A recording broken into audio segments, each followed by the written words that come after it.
Well, Zac Purton, you've just ridden Little Bridge to victory here in the King's Stand. How are you feeling?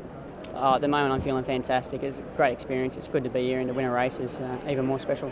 You know the horse very well. When you arrived and got legged up today, what were your first impressions? He was a little bit more on the toe today than what he normally is. He was sweating up a little bit more, so my job was just trying to get him to relax and switch off a little bit more. And that was hard, going down past all that big crowd, that big grandstand. He was a little bit worked up. It took me a long time to get him to settle down, but once he was near the gates and he was walking around, he started to chill a bit and started to relax, and he was coming back underneath me good. And from that point I was confident I had the horse back underneath me. Work us through the race from the jump. What was the plan and who are you going to follow?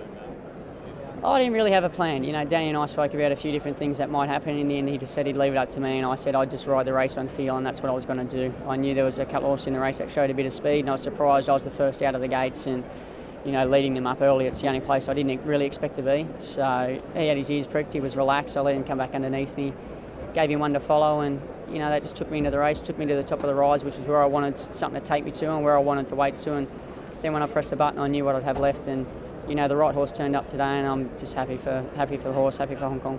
What was going for your head at the furlong? Just trying to get him to the line, He was having a look around, he was wandering a little bit. I was just trying to keep his mind on the job, just to get him over the line. So. And going past the post, the feeling for you? Just a sense of relief, a sense of joy, happiness. To win a race here is great. How much do you think he's come on in the last 12 months, this horse? Because, a year ago he was touted as a potential superstar.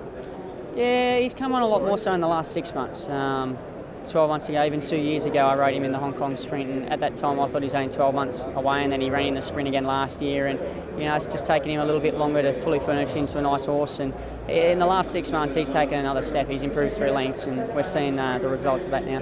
Danny's been very calculating in his campaign here, only come for the one race. Now the target's Japan.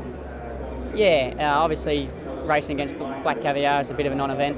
You'd only run second there, so he wanted to pick this race out, which probably suited him better. 5 furlongs up the straight, he really excels at that, and now put him away, get him ready for Japan, and give him his chance there. How will you celebrate tonight? Have as many drinks as I can, and then get on the plane and get back to Hong Kong.